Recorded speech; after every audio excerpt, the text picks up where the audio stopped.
안녕하세요. 미래에셋대우 글로벌주의 컨설팅팀의 한인섭입니다. 저를 보면은 보통 어떤 주식이 좋냐고 이야기를 하시죠.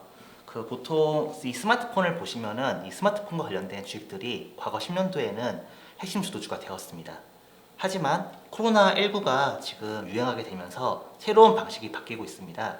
기존에 사람들끼리 만나서 해야 했던 일들이 사람을 만나지 않고도 되는 그런 일들이 생기고 있는 거죠. 제가 오늘 말씀드릴 내용은 언택트24C라는 내용을 가지고 현재 발생하고 있는 코로나 바이러스의 상황이 글로벌 우량주와 어떻게 연결이 되는지 그거를 알려드리고자 합니다. 언택트24C라는 제목을 가지고서 다음과 같은 내용을 말씀드릴 거예요. 언택트라는 거는 비대면이라는 뜻이잖아요. 기존에 대면이 전제가 됐던 활동들이 사람과의 만남을 꼭 필요하지 않다 하더라도 가능한 그런 시대에 저희가 살고 있습니다. 네 가지 생활 방식을 꼽아보았어요. 하나는 음식료 구매. 마트에서 장을 보던 부분이 이제는 신선식품을 온라인으로 주문해서 사고 있습니다. 두 번째는 업무 환경. 기존에는 사무실에서 일하는 게 당연시 이루어졌어요. 그런데 지금은 재택근무가 집에서 가능하도록 시대가 바뀌고 있습니다. 세 번째로는 외식이죠. 외식으로 모든 생활이 대체가 되는 줄 알았습니다. 1인 가족들이 증가하면서요. 그런데 이제는 사람들 간에 만날 수가 없으니까 식당을 가는 것 대신에 맛있는 것을 배달시켜서 먹고 있습니다. 마지막으로 여가활동. 여가활동은 집에 있어야 하다 보니 기존에 운동이나 공연하던 부분이 사라지고 동영상을 본다거나 게임을 하는 활동으로 바뀌고 있어요. 이런 거의 기본적인 배경에는 사회적 거리두기라는 게 있죠. 이 사회적 거리두기가 커져가면 커져갈수록 지금 인터넷 사용량이 증가한다라는 한 가지 효과가 발생할 수 있는 거고요. 이러다 보니 클라우드 컴퓨팅이라는 이슈가 부각받게 됩니다. 두 번째는 코로나19 결국 병이잖아요. 병에 걸리면 죽을 걸 아니까 건강에 대한 관심이 높아집니다. 결국은 신약에 대한 관심이 커지는 거고 신약 기업을 찾고자 하는 욕구가 생기는 거죠. 처음 살펴볼 주제는 음식료 구매입니다.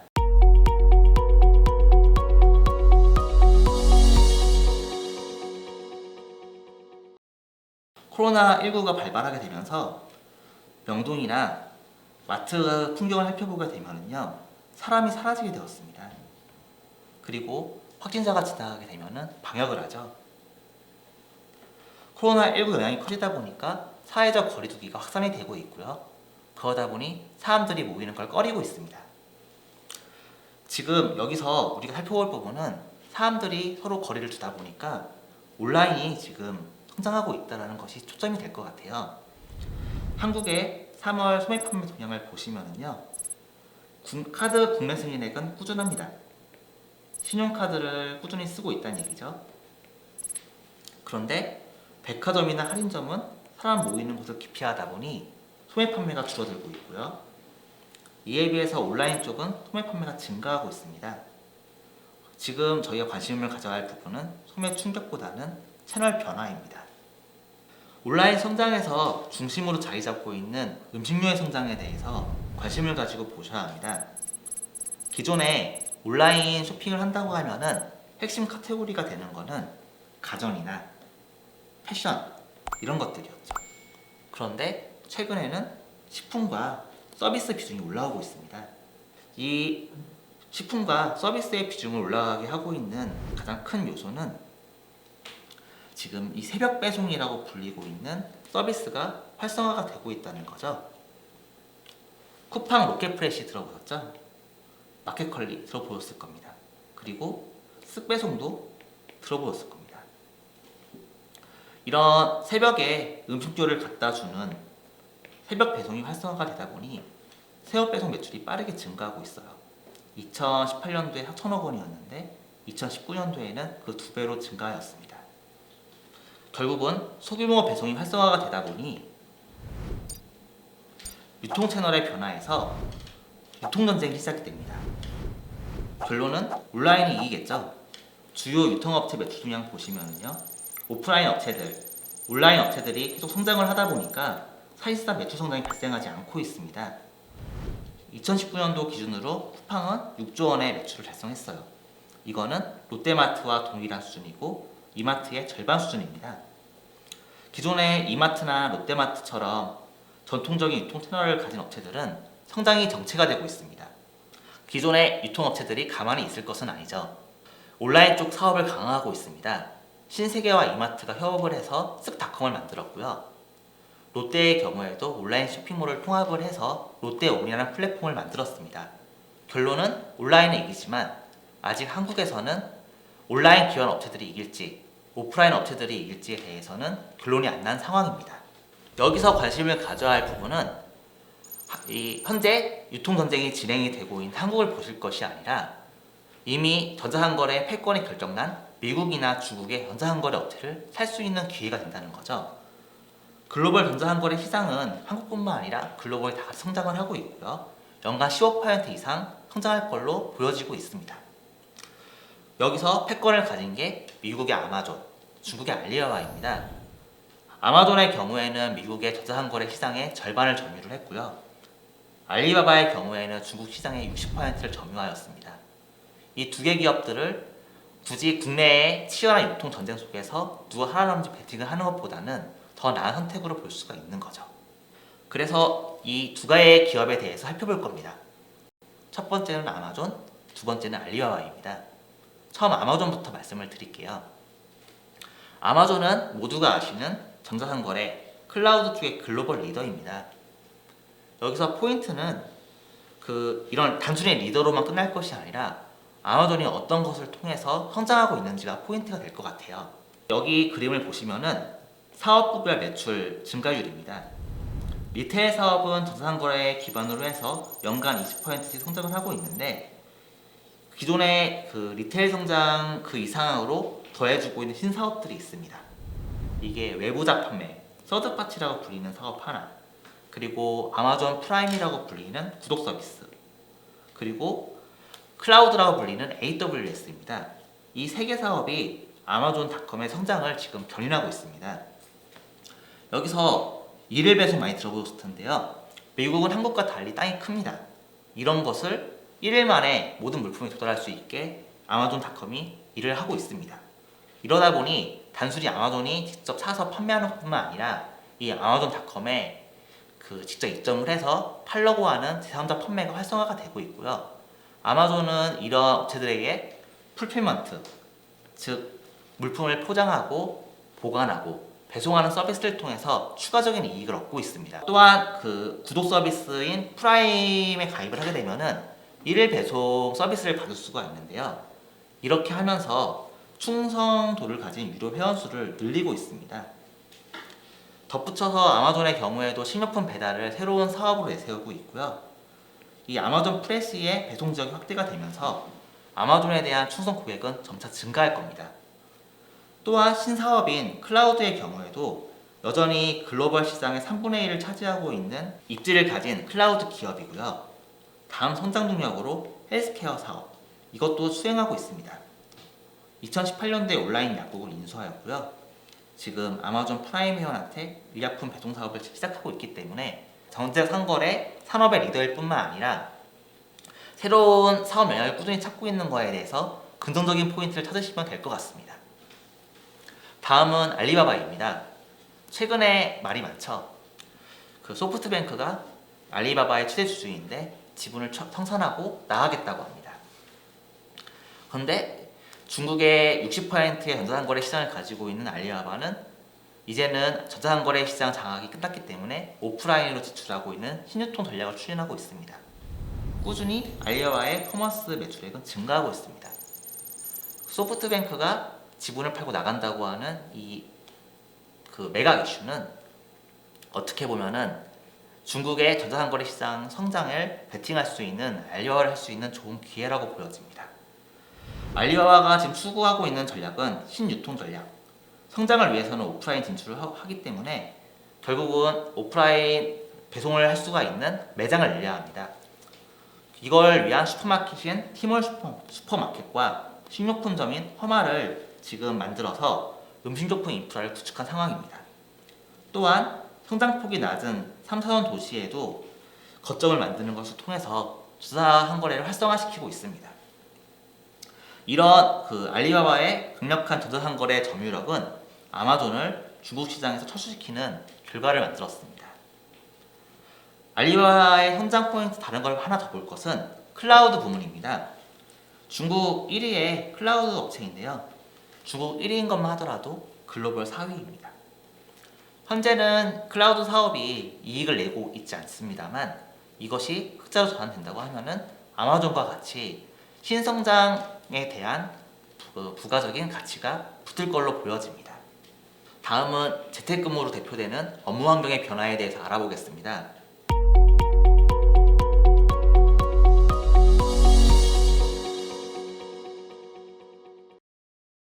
과거의 재택근무는 활성화가 되지가 않았습니다. 왜냐하면 재택근무를 하게 됐다고 하면은 주변에 방해되는 요소들이 많죠. 업무 효율성이 떨어집니다. 또한 재택근무를 하는 사람은 IT 기기에 대한 지식들이 많이 필요하다 보니 지금까지 재택근무는 바이럴 마케팅을 할 수 있는 단순 노무직이나 아니면 시간과 공간의 제약을 받지 않는 웹 디자이너나 IT 엔지니어들 일부에만 한정이 되었어요. 그런데 코로나19 확산이 되면서 이런 일부로 한정되었던 재택근무자가 전 범위로 확산되게 됩니다. 보시면은 삼성, 현대차, SK와 같은 한국의 주요 대기업뿐만 아니라 구글, 애플, 마이크로소프트와 같은 글로벌 대기업들도 재택근무를 진행하고 있습니다.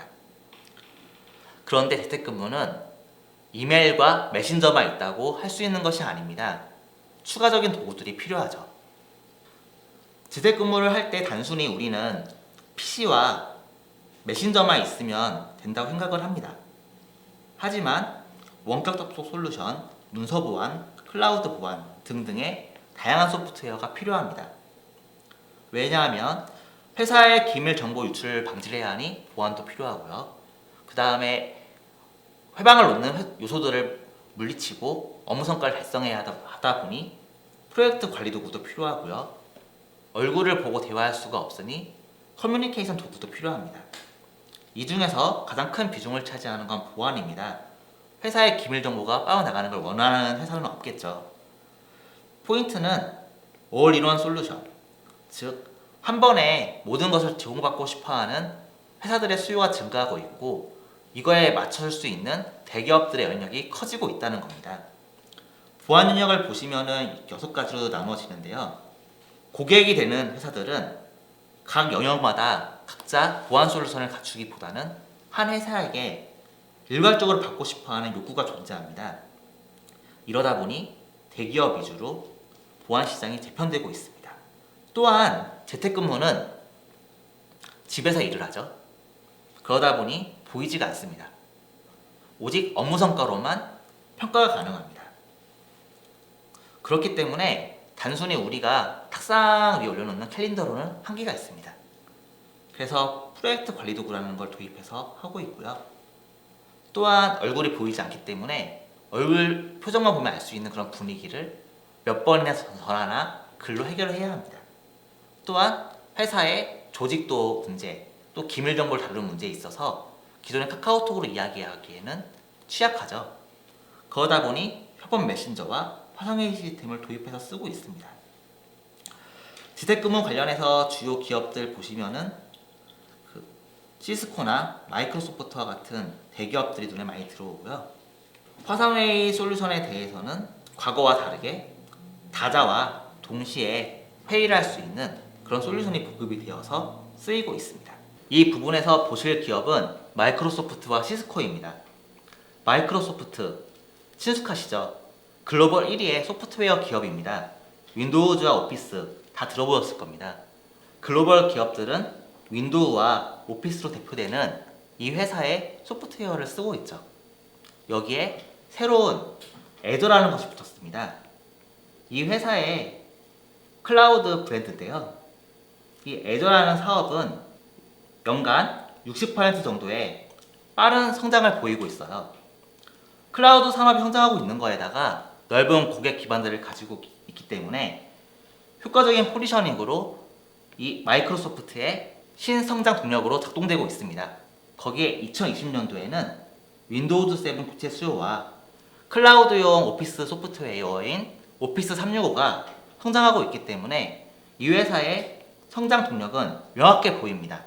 다음에 보실 기업은 시스코 시스템즈입니다. 네트워크 업계의 대부이고요. 글로벌 1위의 네트워크 통신 장비 업체입니다. 네트워크 통신 장비는 크게 세 가지로 나눠져 있습니다. 스위치, 라우터, 그리고 무선 장비. 시스코 시스템즈는 스위치와 라우터 시장에서 과반수 가까이 점유하고 있는 강력한 네트워크 업체입니다. 5 시대에 들어가면서 인프라 업그레이드 투자가 필요하다는 것은 아실 거고요. 국내에서도 5G 통신 장비주들이 부각받았던 작년도를 기억하실 겁니다. 5G 도입되려고 하면은 신규 네트워크 장비와 기술이 필요합니다. 시스코 시스템즈의 장비들이 나갈 수밖에 없습니다. 요즘 트렌드는 네트워크 비용을 줄이기 위해서 하드웨어보다는 소프트웨어인 부분을 높이려고 하고 있는데요. 시스코 시스템즈는 IBN이라고 하는 새로운 소프트웨어 기술도 같이 도입을 해서 이 분야에서 밀리지 않기 위해 노력하고 있습니다. 5G 시대가 도래가 된다고 하면은 당연히 속도가 높은 스위치나 라우터도 교체될 수밖에 없는 상황이고요. 시스코 자체가 워낙 오랫동안 이 분야에서 강점을 보이고 자리를 잡았기 때문에 주 고객이 되는 통신사들도 함부로 타사의 통신 장비를 쓰기가 어렵습니다. 다른 회사들과 다르게 코어망이라고 불리는 핵심망, 백분망이라고 불리는 기관망에서 이 회사의 라우터가 쓰이고 있습니다. 다음 보실 부분은 외식이에요.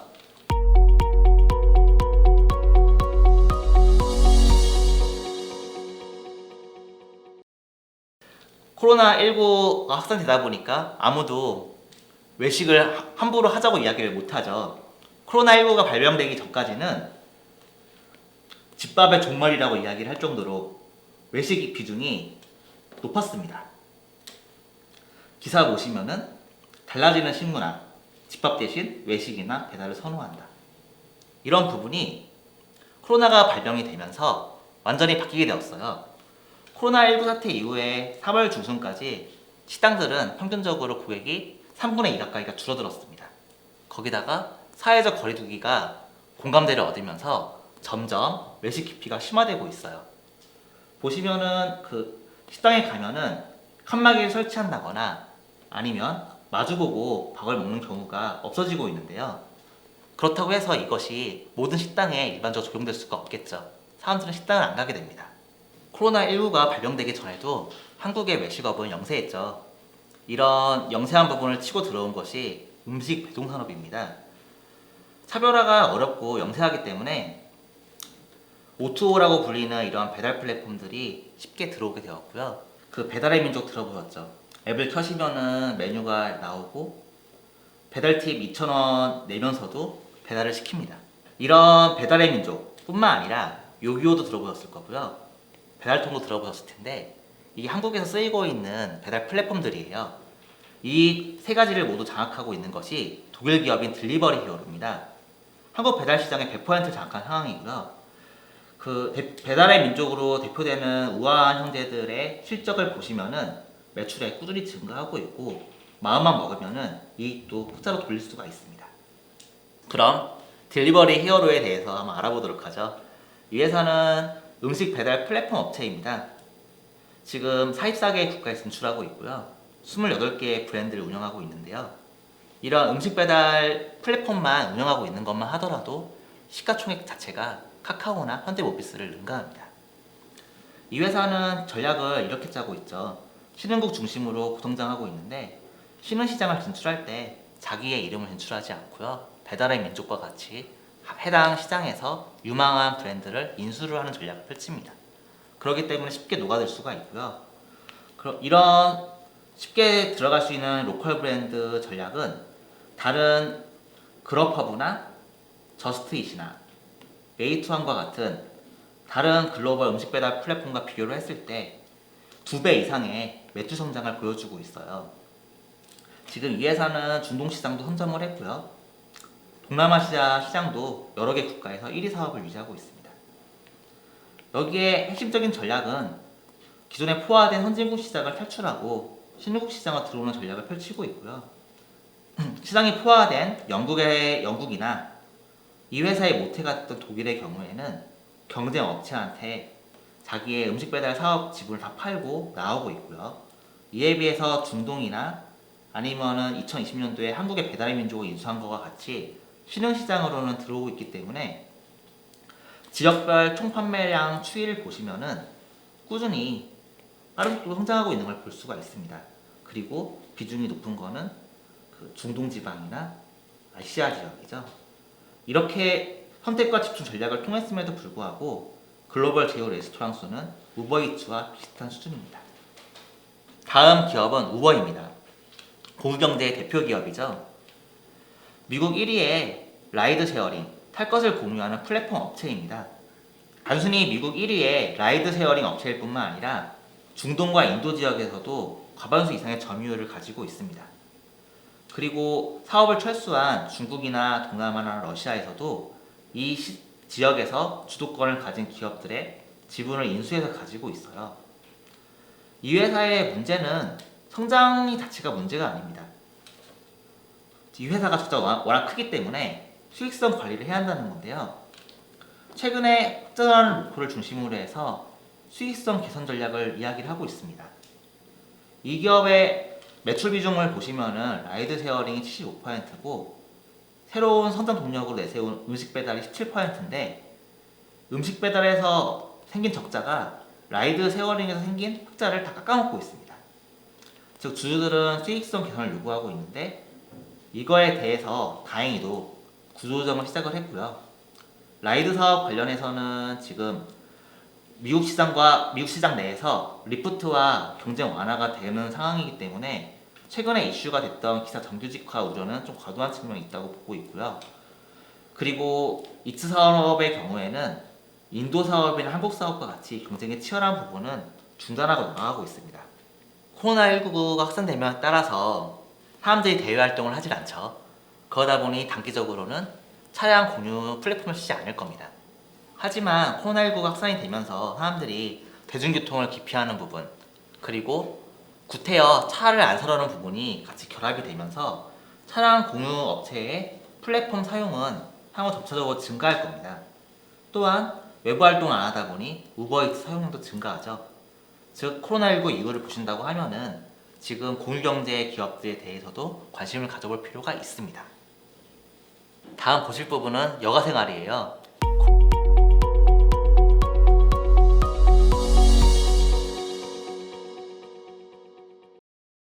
코로나19가 확산되다 보니까 나가서 못 놀잖아요. 사람들끼리 못 만나고요. 헬스클럽도 못 가고 있고 방탄소년단 공연도 취소가 돼가지고 방탄소년단을 좋아하시는 분들 원성이 잦아있죠. 코로나19 영향으로 인해가지고 한국 프로야구도 연기가 되고 있고요. 미국 농구나 야구도 개막이 불투명해요. 참 재미가 없죠. 이러다 보니까 사람들이 운동 경기도 못 보다 보니 모바일 게임과 드라마를 OTT로 보는 사용자가 증가하고 있습니다. 코로나19 영향으로 인해가지고 지금 넷플릭스의 경우에는 워낙 사람들이 많이 쓰다 보니까 트래픽이 몰리다 보니까 화질을 낮춰가지고 전송을 하고 있습니다. 이 정도로 인기가 좋다는 거죠. 유튜브도 마찬가지고요. 코로나19가 확산되면서 결국은 혼자 보내거나 아니면은 사이버로 대체하거나 이런 문화가 된 것 같아요. 지금 개인 TV 시청 시간 보면은요, 코로나19가 확산이 된 이후에 TV 시간이 기존 대비해서 빠르게 증가하는 걸 확인할 수가 있습니다. 그리고 추격 스릴러 영화인 사냥의 시간, 지금 넷플릭스에서 공개가 되느냐 안 되느냐 관련해가지고 논쟁이 많은데 기본적으로 코로나19가 확산되다 보니까 영화관에 못 가잖아요. 그러니 넷플릭스에 바로 개봉하려고 하는 움직임이 있었다는 걸로 보시면 되겠습니다. 그리고 앞서 봤을 때 프로야구나 농구 같은 거 지금 안 열리려고 하잖아요. 지금 당장. 이에 비해서 제 스케줄에 맞춰서 움직이고 있는 것이 게임 중 게임입니다. e스포츠. 지금 이 e스포츠 자체가 애초에 비대면으로도 할 수가 있었고 기존의 시스템도 갖춰져 있기 때문에 그 모바일 게임을 좋아하는 사람들은 이쪽에 그 관심을 집중할 수가 있는 거죠. 리니지의 경우에는 우리나라에서 매출 1위인 게임이잖아요. 글로벌하게 매출 1위를 달성하고 있는 게임은 텐센트에서 만든 왕자 영유라는 게임입니다. 그럼 다음은 이 텐센트라는 기업에 대해서 한번 알아보려고 합니다. 우리 카카오라는 기업에 대해서 익숙하죠? 카카오톡으로요. 카카오톡은 지금 4천만 사용자가 이용하고 있어가지고 이걸로 붙일 수 있는 사업 아이템이 많다는 관심을 가지고 있는데, 텐센트는 위챗과 QQ라는 메신저를 통해 가지고 위챗은 11억 명, QQ 메신저는 8억 명이 이용하는 메신저예요. 이런 중국의 카카오와 같은 회사인 거죠. 텐센트를 볼 때 좋아하는 점은 기존에는 게임 산업이 주류가 되던 그런 회사였는데요. 최근에는 커머스 시장에 진출을 하게 되면서 직접적으로 물건을 파는 게 아니라 커머스 단 후반에 페이나 아니면 플랫폼을 제공하는 걸 통해서 반 알리바바 생태계의 구심점이 되고 있고요.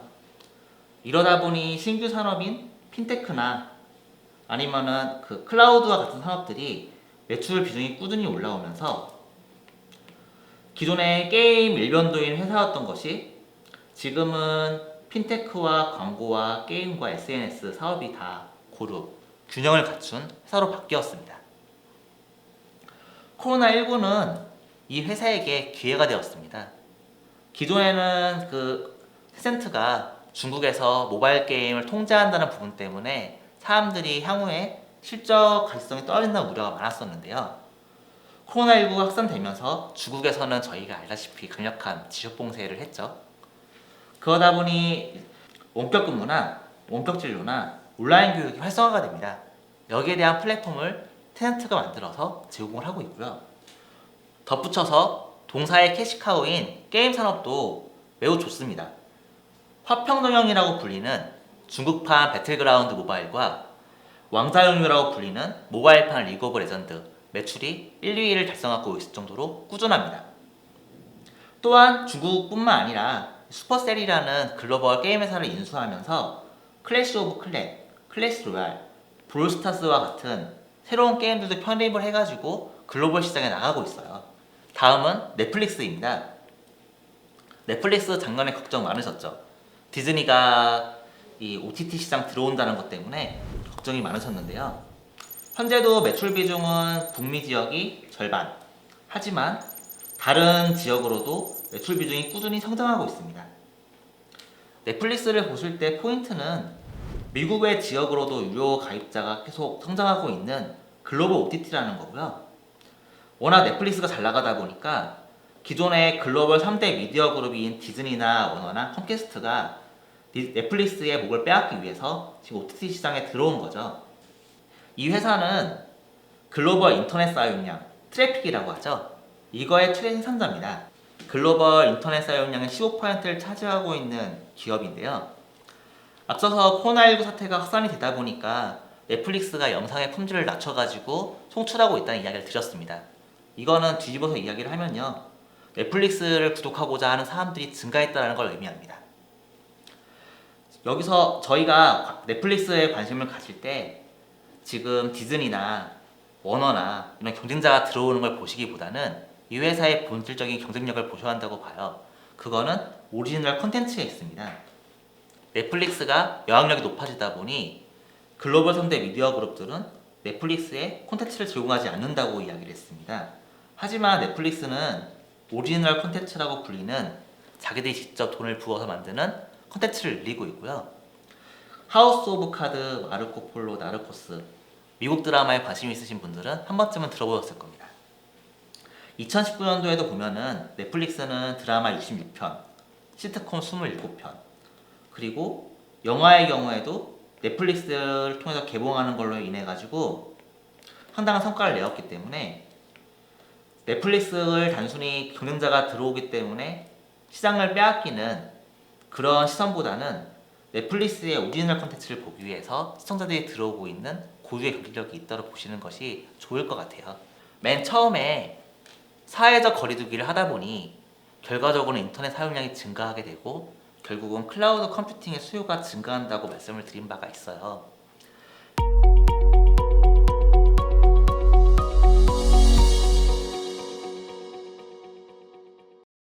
인터넷 트래픽 상승은 결국은 이 클라우드를 운영하는 사람들이 시설을 늘려야 하는 즉 투자가 증가하는 그림을 그리게 됩니다. 한국의 클라우드 시장도 보면은요, 우리나라 기업들이 주도권을 가지면 좋겠지만 안타깝게도 아마존이나 마이크로소프트와 같은 글로벌 기업들이 1, 2, 3위 사업자들을 차지하고 있습니다. 한국의 클라우드 시장은 연간으로 20%씩 성장하는 시장인데 좀 아쉬울 수밖에 없죠. 그런데 2020년도에는 구글도 한국에 진출한다고 합니다. 그러니 우리나라에서 클라우드 관련된 수혜주를 찾기보다는 글로벌 기업들에 관심을 가지셔야 할 것 같고요. 또한 인터넷 트래픽이 상승한다는 얘기는 아마존이나 마이크로소프트나 구글처럼 이 플랫폼을 운영하는 기업들이 데이터 센터나 클라우드 투자를 늘린다는 걸 의미하고요. 그럼 한국에서 여기서 수혜주를 찾는다고 하면은 서버 수요가 증가하는 거에 대한 부품으로 들어가는 반도체라고 할 수가 있겠죠. 먼저 알파벳부터 말씀드리겠습니다. 알파벳은 구글로 대표되는 디지털 광고의 리더이죠. 코로나19가 확산되다 보니 디지털 광고의 주된 광고주들인 숙박이나 여행업계 쪽에 매출이 줄어든다는 이유로 인해 가지고 실적 우려감이 큰 것도 사실입니다. 하지만 구글은 글로벌 모바일 검색 엔진 점유율의 거의 90%를 차지하고 있습니다. 2위가 바이두인데요. 바이두가 중국에 제한된 걸 감안하면 사실상 글로벌 사람들은 구글로 접속을 해서 자연스럽게 구글의 광고를 본다는 거죠. 미국의 디지털 광고 시장도 보시면은 페이스북이랑 구글이 합쳐가지고 거의 60%를 점유하고 있어요. 지금 구글은 유튜브라는 매체를 통해 가지고 새로운 성장 동력으로 삼고 있습니다. 유튜브에 들어가는 광고가 2019년도에 실적 발표하면서 151억 달러를 이야기했는데 이거는 그 구글 광고 내에서 거의 10% 이상 차지하는 비중을 차지하고 있습니다. 이런 상황에서 그 광고가 안 좋은 상황에서도 알파벳에서 말씀드리는 부분은 클라우드와 자율주행 때문입니다. 구글 클라우드 한국 진출하는 부분 앞부분에 말씀드렸죠. 글로벌 3위 클라우드 업체입니다. 상대적으로 시장 진입이 늦다 보니 2019년도에 시장 점유율은 6%가 채 안 됩니다. 구글은 알파고로 대표되는 딥마인드라는 회사를 가지고 있어요. 인공지능 관련해서는 글로벌 탑티어에 있는 기업이기 때문에 이 알파고로 대표되는 AI 분석 도구를 기반으로 해가지고 클라우드 시장에 새로운 무기로 삼고 있습니다. 그리고 자율주행이 계속 이슈가 되고 있는데 관련된 기업들 찾기 어려우시죠? 구글은 웨이모라는 자회사가 있어요. 웨이모는 그림을 보시면은 자율주행 누적거리 비교 그림을 보시면은요, 다른 자율주행을 한다는 기업들 대비해서 압도적인 누적거리를 가지고 있습니다. 한마디로 데이터가 많다는 얘기죠. 이런 웨이모가 회사 창립 이후 처음으로 외부 자금 펀딩을 받았는데요. 현재 매출이 발생하지 않음에도 불구하고 300억 달러의 밸류에이션을 받았는데 이거는 알파벳 시총이 7,500달러인 거를 감안하면은 상당히 큰 규모라고 할 수 있죠. 그리고 4세대 자율주행 시스템이 제규어의 아이페이스라는 모델에 탑재가 될 겁니다. 즉 구글의 자율주행 실력을 조만간 볼 수가 있겠죠. 다음 말씀드릴 부분은 아이세어 필라델피아 반도체 ETF입니다. 삼성전자나 SK하이닉스와 같은 글로벌 반도체 기업이 있는데 왜 이 ETF를 이야기할까요? 그거는 한국 반도체 기업들이 메모리 산업에서는 글로벌 입지를 가지고 있습니다만 시스템 반도체, 비메모리 반도체에 대해서는 입지를 가지고 있지 않기 때문입니다. 그렇기 때문에 이 ETF를 편입하게 된다고 하면은요, 메모리 반도체의 변동성에서 어느 정도 벗어날 수가 있는 안정적인 수단을 확보할 수가 있다는 거죠. 다음은 신약입니다.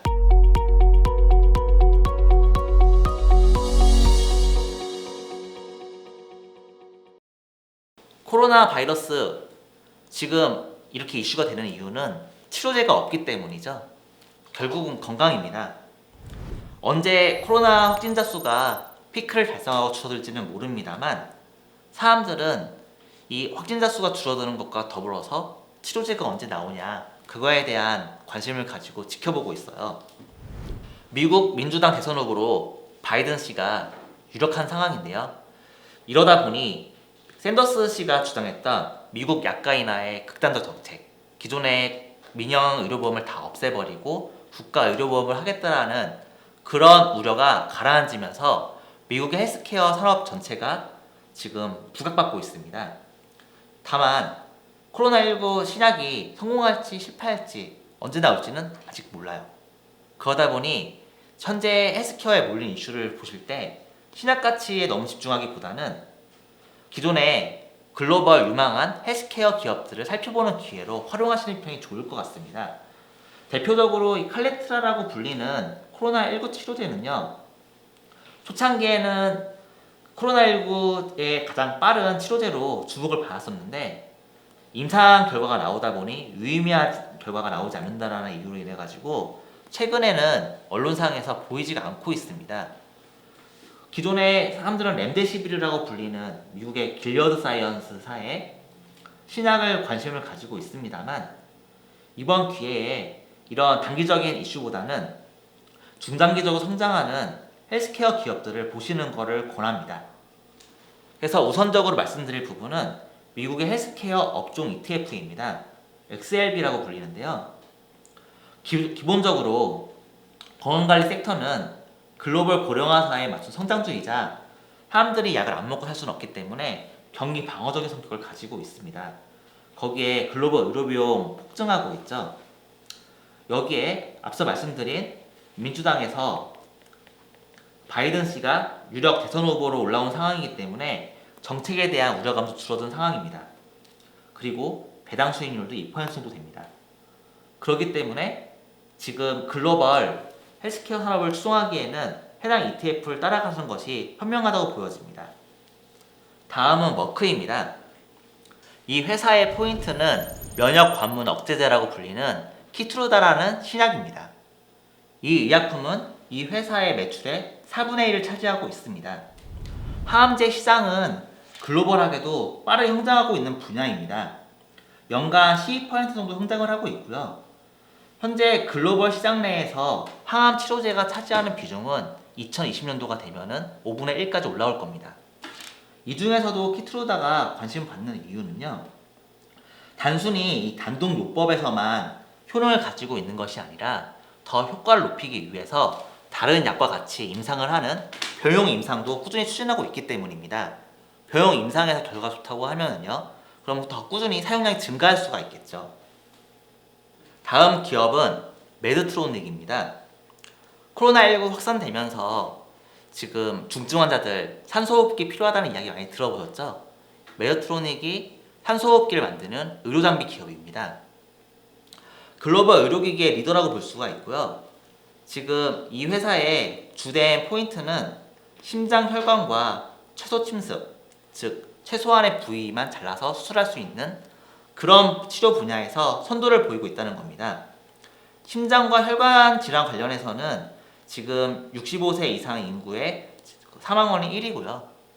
시장이 성장하는 부분에 맞춰서 이 회사는 꾸준히 새로운 제품들을 출시하는 걸 통해서 지금 꾸준히 매출을 높이고 있고요.